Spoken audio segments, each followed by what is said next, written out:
gentleman from Utah is recognized for 2 minutes. Thank you, Madam Speaker. On Saturday morning in Tucson, it started out in a very good way. It started out with a number of people who want to engage in one of the great American traditions. It's a tradition of our government, which is that we have a discussion of ideas. That's what America is about, a competition of ideas.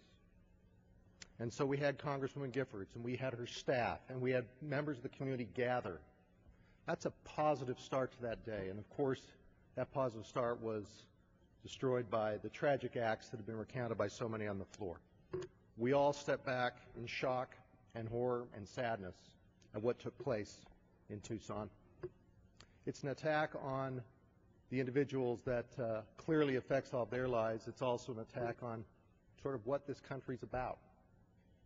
It's important that as we hope and pray for the recovery of the victims, and we hope and pray for understanding for the families of the victims, and we mourn the loss of those who perished that day, it's important that we also recognize that there were great Americans who were there to exercise their right of assembly and have that great American tradition that represents what this government's all about, which is that we can sit down, we can have discussions, and we can disagree with each other. It's okay to disagree with each other. That's the strength of this country. That's the idea behind America, is that we have that opportunity to look for the best ideas from wherever they come.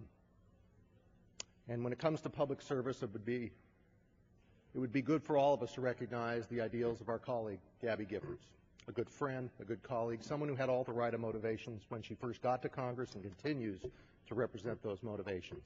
Someone who's smart, articulate, looking to solve problems, and someone who knew how to be passionate for her constituents. I think everybody in this well probably knows a story where Gabby talked to them about her constituents in Tucson and an issue that mattered to her. That's what impresses me about Representative Giffords. It's a model that I think we could all remember and continue to follow as we do our best for our constituents.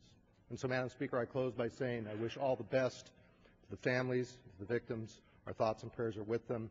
I yield back.